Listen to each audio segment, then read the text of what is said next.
All right, it's time. So we are back. Hello, welcome to another Between Sundays podcast on quite literally Between Sundays. Yeah. So we are in our testimony time, and today I will be sharing my story, and I'm very excited. I'm a little bit nervous, but mostly excited. And Morgan, do you want to pray? And then I'll do the thing. Oh, okay. Lord, we ask you today to just give Kayla a sound mind and the words to say to get through her testimony.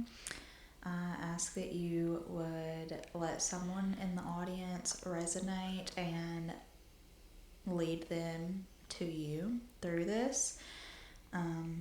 Let people stop feeling shame for things that they have been through. And yeah, in your name I pray. Amen. Amen. Okay, so my story is a little everywhere, and we talked about this before, how I'm trying to be open and honoring to everyone in my story without trauma dumping, because there's lots to dump. Yeah. So I was born in Atlanta, Georgia, and my parents were never married, so it was more of like, oh, we're pregnant, we're hanging out, doing the things. They did end up breaking up, and again, I don't want to spend too much time, but I want to like give a foundation for who I am.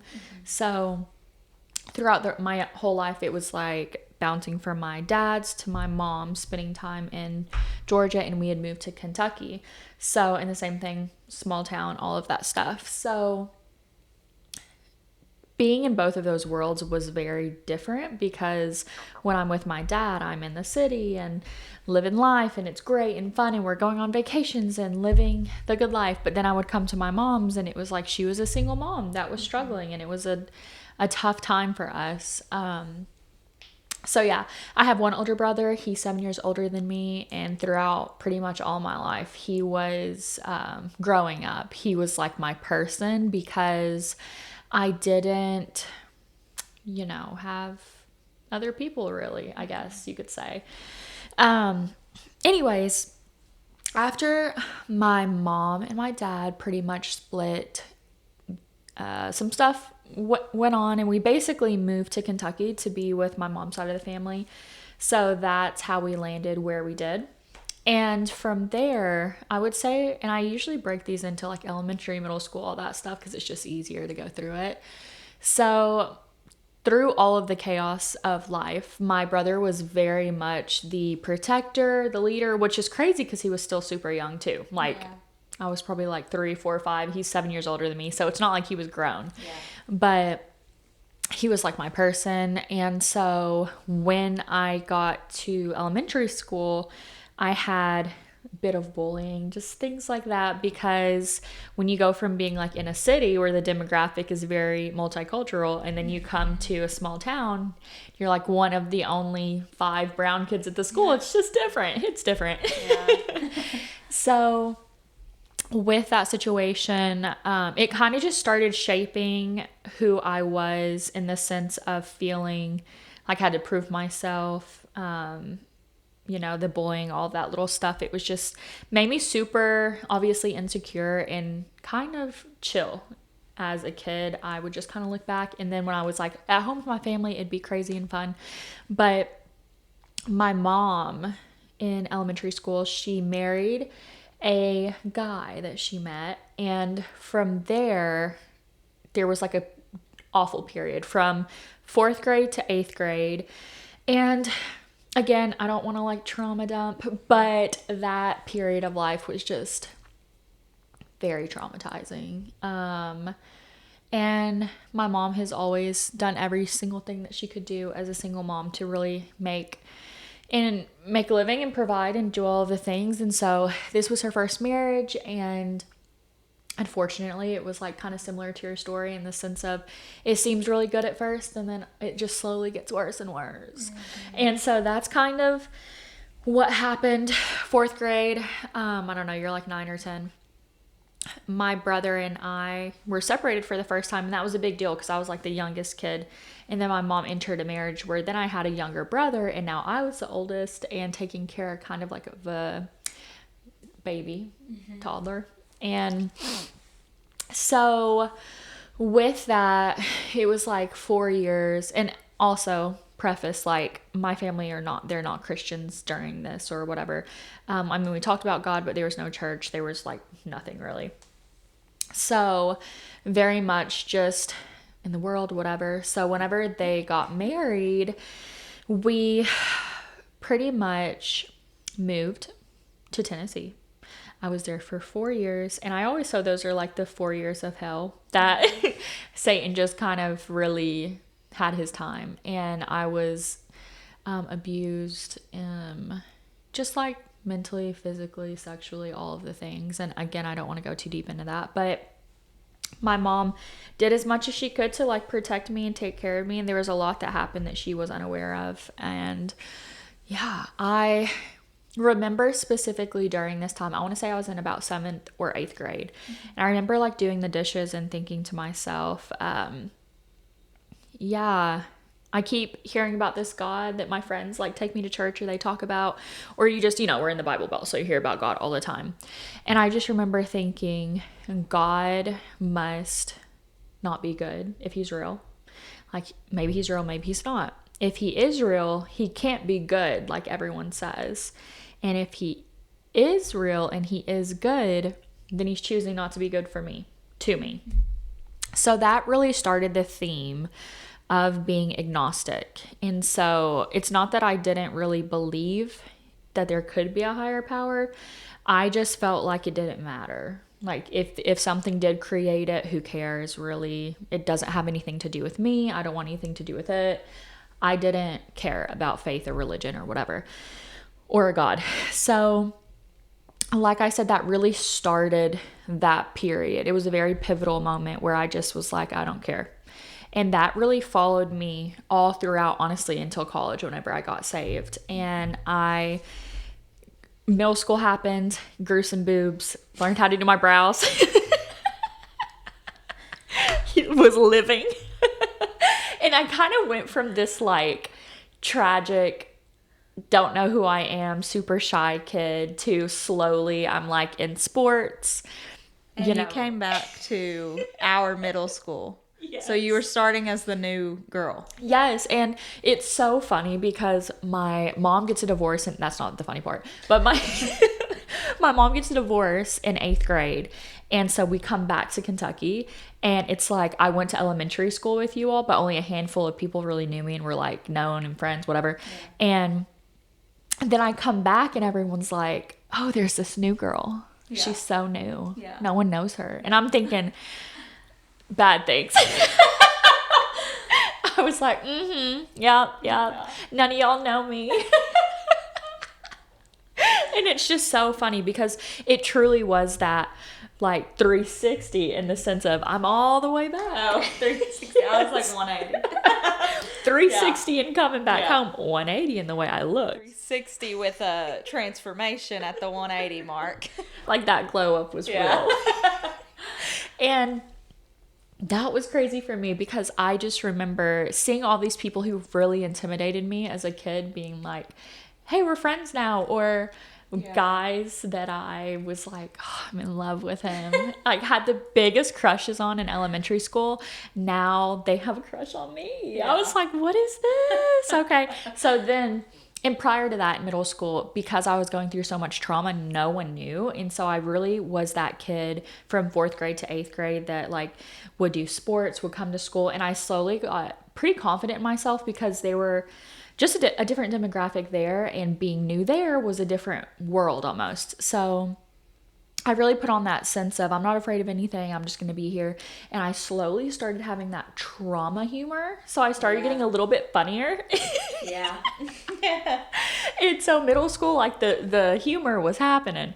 And so I made more friends because it was just like, goofy and fun and whatever. And so then by the time I had gotten to 8th grade to you all again, I was just like, I could crack a joke, I could play some sports. We had grown up and glowed up and all the things. And I really decided kind of like, okay, I'm just going to go into this new school again and not be worried about the things I was worried about before. And I'm just going to be brand new. And I was. Yeah. And so during this time, I had never really dated anyone, dated like how we talked about when you started dating someone or whatever. I really hadn't dated anyone until, and again, with coming from a background of sexual abuse, I honestly wasn't super worried about dating. Yeah. I was just very much vibing with everyone, and I was always boy crazy, but I was more behind the scenes about it. And so when I got back, there was a kid that more behind the scenes than me. Literally. Little old me. It's so whenever I got back to school, I remember there was a kid there that I had a crush on in elementary school, and we started dating. And so I dated this person from pretty much 8th grade until college, into college. And then we had... That's crazy. Yeah. And then we had a breakup, and many times. It was a toxic relationship because... both of us had experienced divorce and struggle and not great relationships. So it's like two kids trying to figure out how to be in a relationship. How to break that. Yes. As a kid. Yeah. And so we were both just a little loony. And that was... Yeah. And that was really what engulfed my life for the next 5 years. 5 years, 6 years. I don't know, however long we were together. And... It's hard because when you're that young and you see all this chaos and then you meet someone that you're like, oh, you think you love this person and all of these things, it's like your whole identity gets poured into that.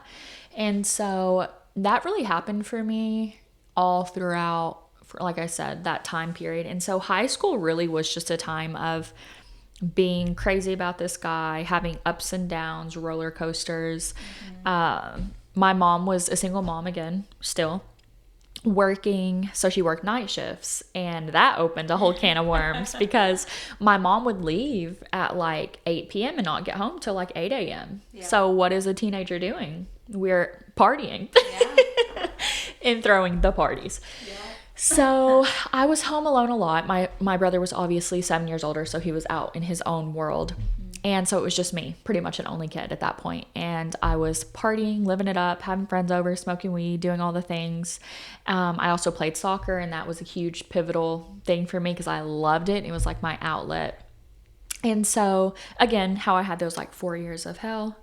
I always like to say, is like 4 or 5 years of just like chosen chaos. Yeah. So...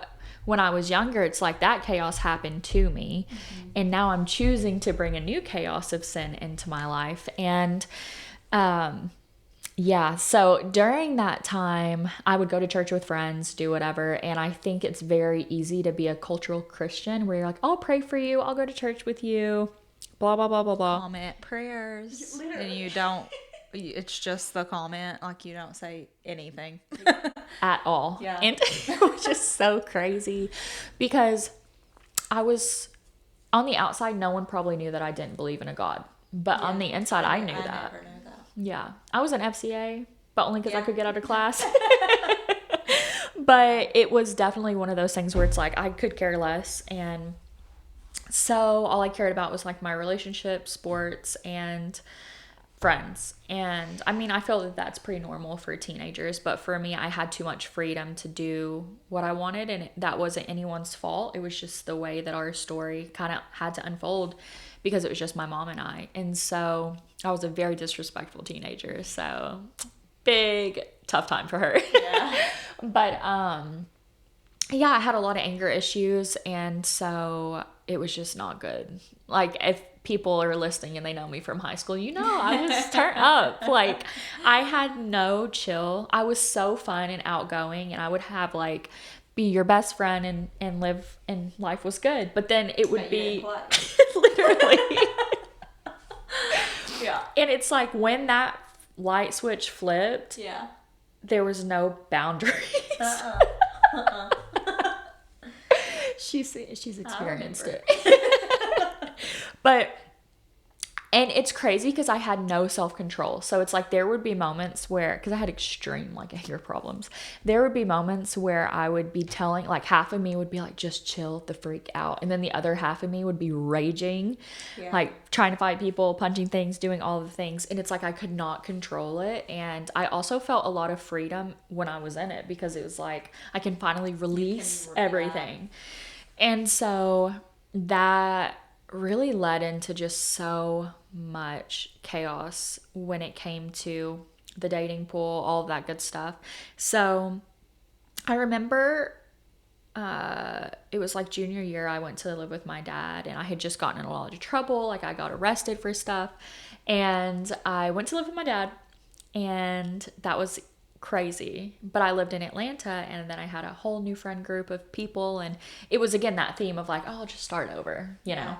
So the boyfriend and I had broken up, and I was out just, you know, vibing, chilling, hanging out with people, going downtown, riding the subways, and just living. It was a polar opposite life than the small town USA. Yeah. So yeah, in that time, and the reason I'm sharing this is because I had some stuff go down, like with my dad, and just realizing I want to live with my mom. And so my dad and I, he's very quiet, but also outgoing. And so us together, it was just different than what I hoped for and experienced. And so at the end of the day, I wanted to come home and be with like the family I was closer to and the friends and whatever. I wanted to graduate with my people. Well, that summer I had again gotten back together with that guy, and we had all went to this bonfire that was going to kick off senior year. And at that party I was supposed to be DDing, and I had everybody's keys, and we had a friend that pretty much got into a car accident as soon as he left the party, and you could hear the accident. He passed away, unfortunately. But at that party, we all saw, I mean, our core friend group saw the accident, and there were a solid like couple of us that were there with him while cars were just flying by. Like they were, and to be fair, I don't think that the kids realized, hey, someone died. I think they just thought he got in a wreck and the cops are coming and we're drinking, we need to leave. Yeah. So to be fair, I think that was in their mind. I don't think they realized that he had passed. Mm-hmm. So that was a very traumatizing experience, and probably the most traumatizing thing since those 4 years that I had experienced.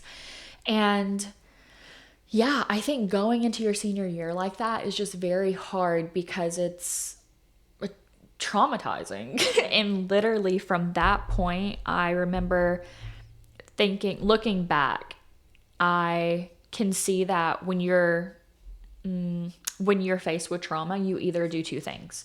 You can turn to God and you start seeking him and following him, and you give your life to him, or you can turn to the world and choose to cope with it in the only ways you know how.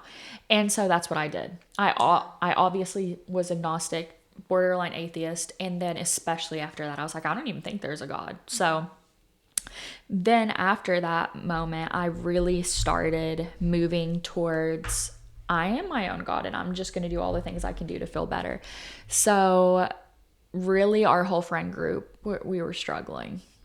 And that was kind of the theme of senior year. We're just going to party and get high and hang out and do our things. And we had a benefit ride for our friend, and we were going to raise money for his funeral and give to his mom for all of that stuff. And my boyfriend and I at the time had hosted it. And I remember we were on an ATV, and we went up this hill, and then we wrecked, and I broke my collarbone. And that was super pivotal because I couldn't play soccer. It's like, and I was the captain of the team. I was like an all district player. So that was a huge deal to come home, be so pumped to be with my team again, and then literally get into an accident. And that was my only outlet. So not only did we have a great friend die, on top of that, I was traumatized. On top of that, it was senior year. I couldn't even play. So I had nothing. I was just sitting in anger all of the time. So I say that to say, I was determined to play one more season, which led me to college. And I just remember thinking, no matter what, I'm going to play in college. I don't care. And so at that point, I don't even know. I think I got to play like one game and it was great, like senior night or something. And so I'm trying to think if there was anything else really that happened during that time period. But I mean, I basically went on college tours and went to Campbellsville University, which is a small private Christian school. Yeah. And I just thought it was so funny because out of all of the places that we went, that was the one that I just thought to myself, I will never go here. And there's no point in me even going on the tour because Campbellsville, like who has even heard of that? I was planning to go to a bigger school to do, party, continue life, whatever. And so then I ended up going on the tour. And because our high school would like take us on the tours and all of that. So I went on a tour and it was like the one tour that the guy I was dating at the time didn't go on. So I was like, we're for sure not going to come here. And then I got on the tour and I just felt complete peace that I'd never felt before. And I was like, okay, I'm going to this school. And it was just so crazy because that was not our game plan at all. And I just remember getting there and just thinking, there's no way I can't go here. I have to. And so I did. And then I went to the coach and I was like, I'm going to play soccer here. And he was like, oh, okay, hello. And then I did.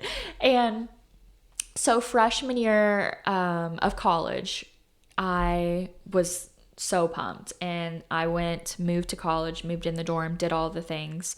And I still had that consistent theme of, my life is I'm partying. I'm known as that person and I'm an athlete and whatever. The only difference was I didn't have this like relationship there. And so once I got to college, I was very much, again, who am I going to be here? And I did not realize for some reason it was a Christian school. So it's like freshman year and they're like, yeah, you have to take Old Testament, New Testament, blah, blah, blah, blah. And I was like, you are kidding me. And then I just thought this will be an easy A because Christians are stupid and they're just going to like let me do whatever. So dumb. And so I was like, what's the easiest class? So on the syllabus, they like give you rankings like 100 level, 200. And I chose like a 0 level or 100. I was like, I'll take the easiest Christian class. So it was like Christ and culture. And again, this is like my freshman year. So I'm in college athlete, taking classes. Now I'm in this class. And I just remember the professor was asking all these things. She's like, everyone's going to share their story. And I remember thinking, I am not telling my life story to these people. And I was very secretive. No one would have thought that I'd went through a lot of the stuff that I'd went through privately at home. And so I did not tell that story to anyone. And so I just remember being like, I'm not going to do that. And I didn't. And then we would just have assignments and she would explain like, this is who Jesus is and this is what culture says Jesus is, but this is the reality. And I think that class really, because I loved lectures, learning, all of that. And so that class really was the pivotal point of me being open to Jesus. Because I was like, maybe this isn't what I thought that it was. But again, I'm still drinking and doing the things. And eventually I break up with the boyfriend and that's a whole roller coaster of things and start dating someone else. And from that, it was again the same theme of, we're going to be in a relationship, do the things. And so still taking classes, I'm playing soccer, but at this point I still haven't fully recovered from my injury. Like it threw off almost my whole body. Like I couldn't shoot the same. It was just I couldn't play the same. And so I was so used to being, so good, the captain of the team. And now my whole body's thrown off and I have to almost like learn how to play differently. And so soccer was thrown off and I hated it. And at that point, I had so much anxiety that I wasn't playing well because I couldn't smoke weed. And so, because they drug tested you in college. And so I wasn't smoking. So I had even worse anxiety. And then soccer wasn't going well. And then I just remember thinking, I have all these things that should be great, but they're not. Like, what is going on? And so anyways, I consistently continue to feel that way of, I have no purpose. I don't know what I'm doing. I thought this would be the new start of getting away from everything. And it just was not fulfilling. And so all of freshman year of college going into sophomore year, I was very much just unfulfilled.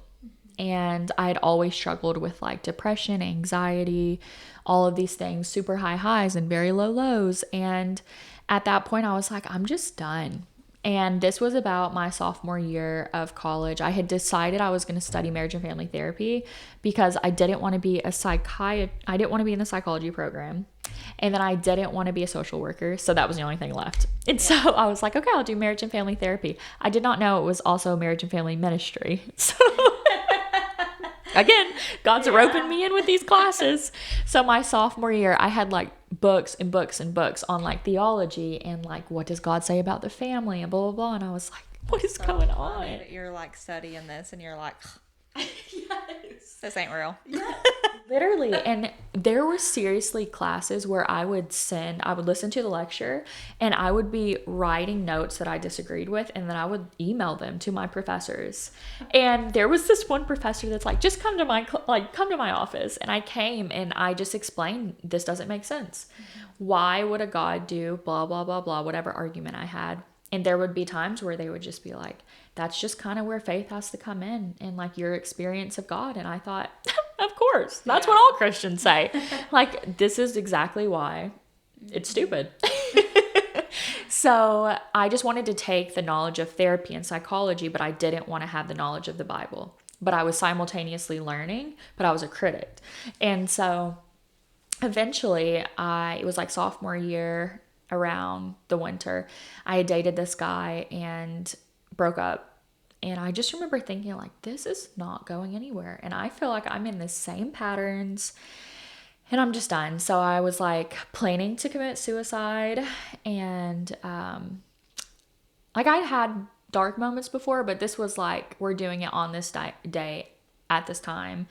And this is how we're going to do it. And no one knew. Like at all. Like you would have thought that I was just having a good time hanging out with everyone the same day. And then that night I just wasn't going to be here anymore. And which is so crazy and emotional crazy to think about. Yeah. But yeah. In that moment though, before I was about to do it, God was in my ear and he said, you are worth more. And it was like, you know, sometimes God's like in a whisper, but that was like the strongest thought in my mind. And I never thought like that about myself. And I just remember thinking that was not of me. And then all of that stuff from my classes came to my mind. And then I thought, you know what? I have a Bible that's in my closet from like a friend that gave it or recommended it. So I just opened it up and I started reading. And I remember thinking, I'm a sinner, I think. Like, I think this is what he means. Yeah. And I was going through reading everything and I just became obsessed, like hungry for knowledge and wisdom of God. And that whole next semester, sophomore year, I was just digging and questioning my professors. I would go to this one professor and ask him questions all the time. Like at that point, he was just expecting me to be in his office. And I remember one time he said, you know, you're telling me you've had this moment with God and now you're seeing that these things are coming together and Jesus was real and all the evidence for the fact that he is God is there. So at some point, you're going to have to make a decision of if you're going to be a Christian and follow him or if you're just going to live your life how you've been living it. And 2 weeks later, I got baptized. That's awesome. Yeah. And so that I was bawling my eyes out. It was like and I didn't even invite anyone. Like in my mind, I was like, this is just a private thing I'm doing. Yeah. And I didn't really tell my family. I just did it. And it was so funny because it was at a bigger church and I'm like crying and then people are expecting me to like go see my family after. And I just like went to eat with some friends after like Huddle House. And then after that experience, I mean, I still had the same friends. So I was still going to parties, but I was trying not to drink. Yeah. And then I was like, you know what, whatever. And I'd also quit soccer my sophomore year because it was just so dark. And I was like, I don't care about anything anymore. And which is crazy because that was the year that my coach was hoping to put me on varsity and was giving more scholarship money. So like, ideally it would have made more sense because I had scholarship and I was getting where I wanted to be again with my training and everything. But yeah, so sophomore year, I'm still sinning, still struggling, confused. I didn't have community. And then I had a friend that was like, I think you should sign up to be on the Baptist Campus Ministries team. And I was like, girl, first of all, I don't even like Christians. Because I still thought that they were like weird cookie cutter people who never had been through anything. So I was like, I don't even want to be around these people. Yeah. And I was still smoking. So it was hard for me to like not smoke and then want to be friends with people who didn't do that. And so I remember getting the application, taking it, filling it out, and then they did interviews. And they were like, okay, come in for an interview. And I just thought, this is crazy. What am I doing? Because I would go to these like campus ministry worship nights and, you know, sermons, all of this. And I would sit in the very back and just like watch everybody and then watch the stuff and be like, okay. And I would only have a couple people ever acknowledge me. So I just thought like these people act like they love Jesus and they're, you know, a Christian, but you don't even acknowledge someone who doesn't clearly have anyone. Yeah. So I was also very judgmental. And I finally turned in the application and I go and I'm sitting there and they're just like, so what makes you want to be on our ministry team? Because they were only putting like 12 people on the team. And I was like, I don't know. Someone told me to do it. I just became a Christian. And I just said, but I love Jesus and I love reading the Bible and I'm in these theology classes and I just feel like, why not? So I don't know if I'm supposed to do this, but if I am, just put me on. Yeah. And they did. So, awesome. And that honestly was crazy because I don't want to say the ministry was dead at that point, but it was very much like people knew the same 50 people that would show up to every event. And it was very closed Christian circle. Yeah. And then I was this girl that was known, you know, with all the athletes on campus, like partying, doing all of these things. But now I'm introduced into ministry. And so I didn't know any Christians, but I knew all of the athletes. So I just did that. I just started pulling in athletes, like, come to this event, come do this. And they're like, what are you doing? Why aren't you smoking with us or partying or whatever? I was like, just come over here. And then I'd be like, oh, they have pancakes. And it would be like a pancake event where we're giving the gospel. And they're like, what is going on? And I'm like tricking them. Yeah. So that was like my whole ministry that first year was like, how can I just talk everybody that I know into following Jesus? Mm-hmm. And there was this guy that was on the ministry team with me and we ended up being like co-partners and we started a new ministry called Gather 78. And it was basically someone on campus will come tell their testimony and then add like 5 questions or whatever based on their testimony. So, we would get into small groups and talk about it. And that was the whole thing. So I started getting, you know, Christians that were athletes that I knew were well liked and well known. And I would just be like, hey, come tell your story. And they'd be like, what? And then they would. And then that would draw in more people. And so by the end of the year, I want to say we had over 150 people coming to our stuff. And it was one semester, like one semester of just doing that.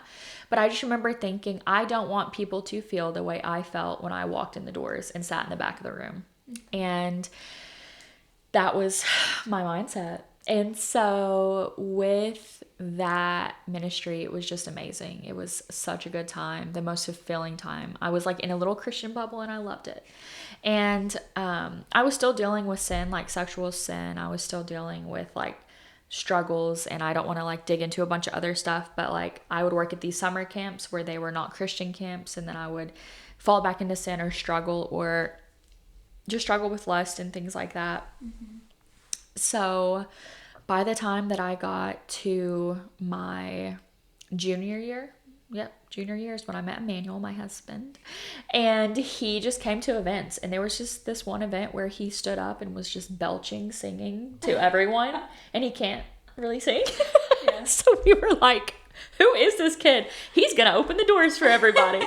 So I literally went up and was like, hey, fill out this, and I want you to just greet people when they come in to Gather 78. And he was like, what? And he was very young and crazy because he was a freshman, and at this point I was a junior. Yeah. And I was like, yeah, all you have to do is just hype people up like you are right now. And he was like, okay, I could do that. So I thought nothing of him at all other than he's a funny guy. Literally. So I was like, and he was like a magnet. When people were like listening to him, they were just loving it. And so I just thought, we're missing someone who can bring extra like oomph to the group. Yeah. So that was him and his friends. So I would station them by the doors to yell at people walking across campus and be like, yeah, they're starting. Get in here. And then it would be like the most random people, but they would come. Like, why are you? Whatever. So it was just so random. And then that grew the ministry. And it was just a crazy, amazing experience of like everyone who you would not think would come to the chapel were coming. And from there, going into, senior year, that was amazing because I was just full in on ministry at this point. I started working for the university for a church outreach program that they had. So I was like all in, like, I'm going to be vocational ministry. And Emmanuel, we had this big friend group and it was so fun. We were together every single day. There was like 10 or 15 of us, and we did Christmas together, events together, and it was like guys and girls, and we were all on the BCM team or church outreach, and so we did ministry together, and it was just wild. It was so fun. Senior year was so much fun, and then it was just very fulfilling. And after school, or at some point in the year, I was supposed to go to Biola University because I was going to be studying marriage and family ministry there in California. And that was like my dream, was to go to LA and be at Biola. And so then I kept applying, and it happened. And I got in, which is crazy because it was pretty competitive at the time. So I got into Biola and I was like, oh, we're doing the thing. And then simultaneously, that was right before 2020. Mm-hmm. And so before 2020 even hit, I kept having anxiety about it. And I was like, why am I stressed? Because, I'd moved so many times in my life that moving to LA was not going to be a big deal. Yeah. And so I get there to the point where I'm paying for the final application fee to just submit it and start like my FAFSA, all the things. And it wouldn't go through. And I was like, why is this not working? And so I kept trying to make the payment on my card. Yeah. And then I was checking my bank account. And I'm like, I have money. And no, like it would not go through. So then I thought like, okay, Lord, this is my last try. If this does not work, then I'm not going to go. And it didn't work. That is crazy.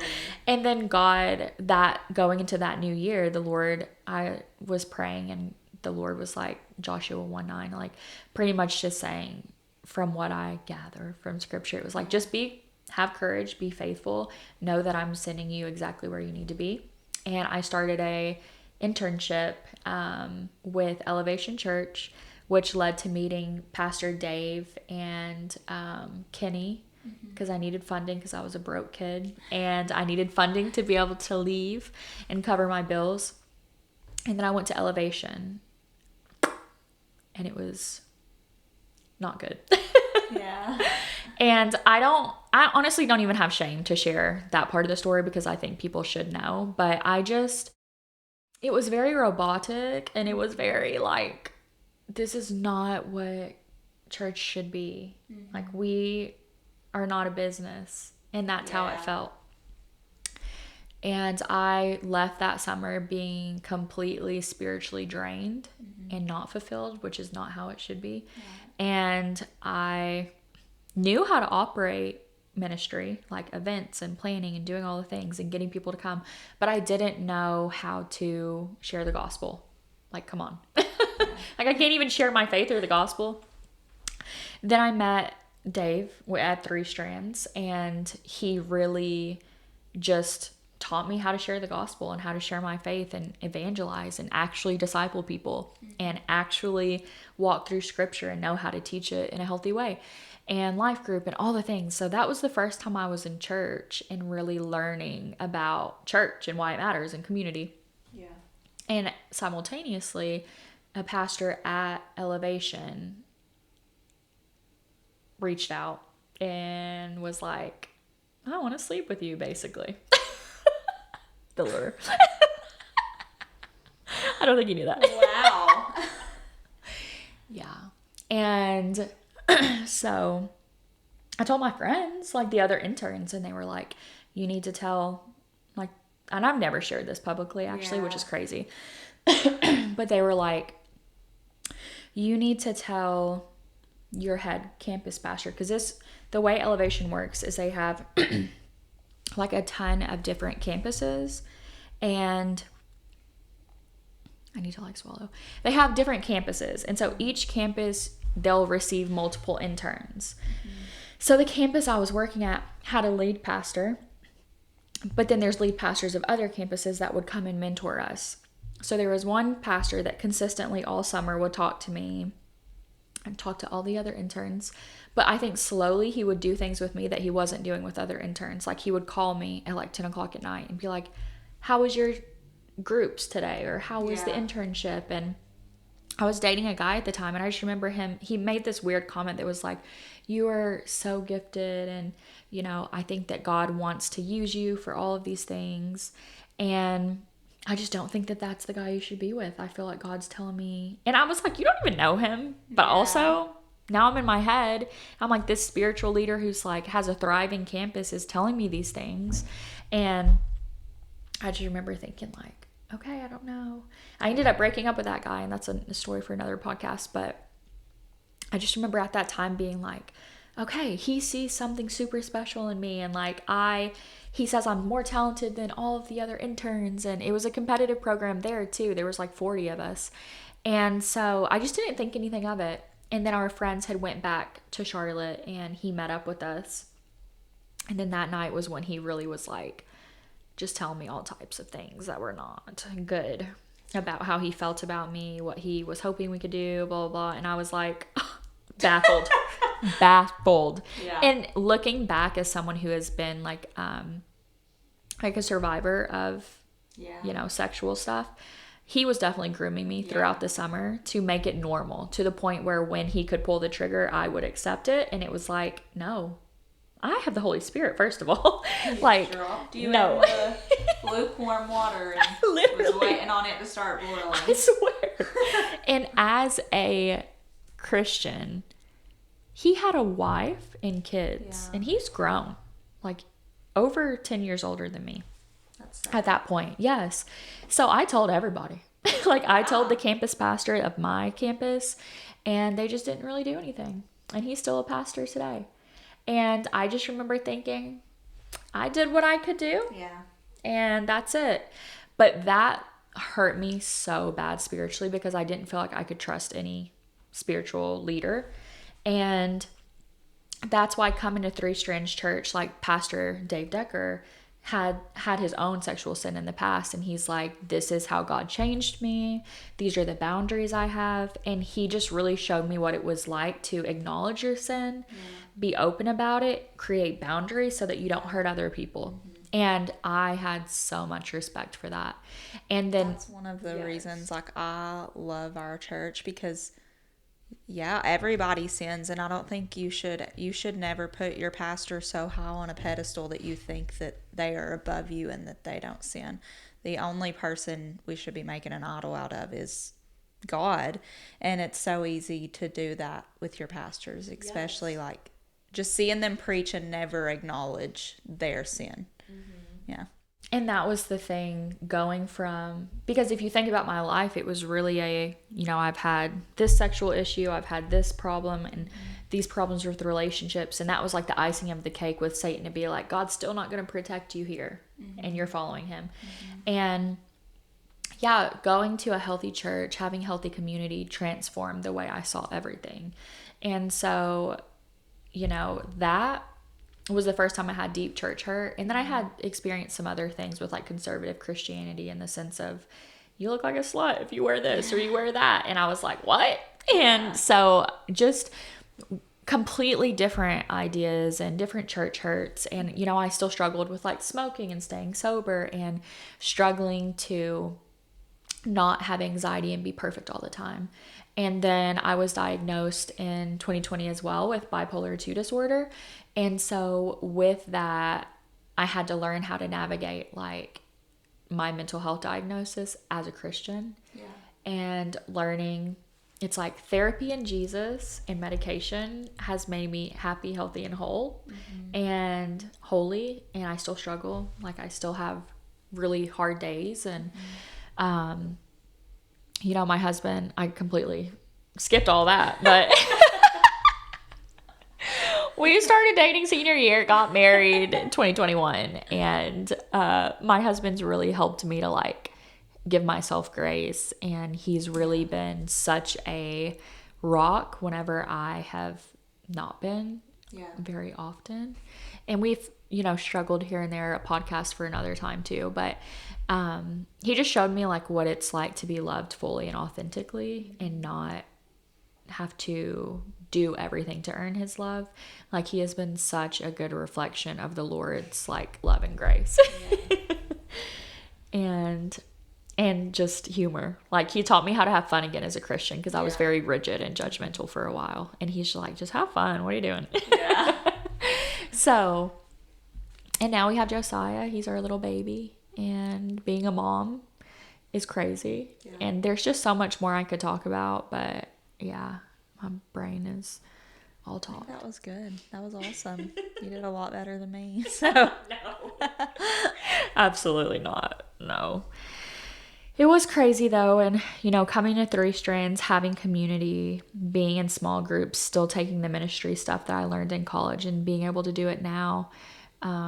It's fulfilling and it's hard, but I just want people to know you can be you and love Jesus and be transformed and still have a lot of trauma and struggles and mistrust in the church even.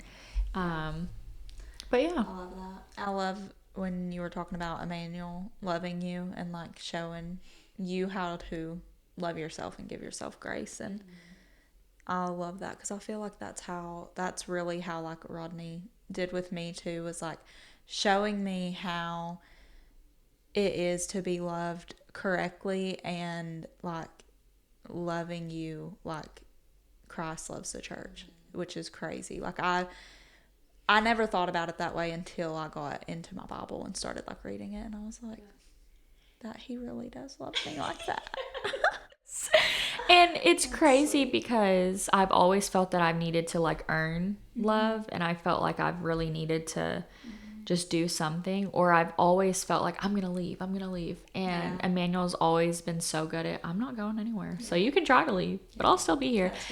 And it's just such a freeing experience to be like, this is really how the Lord loves me. Like I can try to run, I can try to hurt him. Be exactly yourself, and he's gonna love you no matter what. Yes. God and your husband. It's crazy. It's crazy when you have someone that truly does love you that well. You recognize how well God loves you as well. Like, God loves you so much, and I never really had that consistent, stable experience of being loved like that, especially in like relationships. And wow, it was crazy. And I'm stoked to see him as a dad, because he's just obsessed with our son, and just he wants 50 more.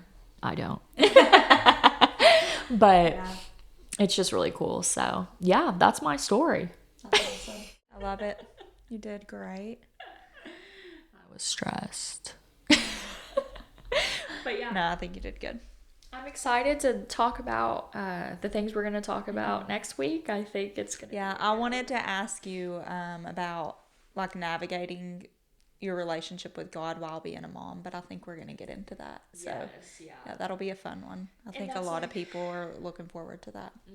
And some of the other things that we'll talk through and tease next week, we'll dig a little bit more into some of the stuff on our stories that we didn't go too deep into. So I'm excited for that. Yeah. But yeah, that's my life, guys. So if you ever feel cruddy, just think about me. All right, we will see you next week. Oh, and that's it.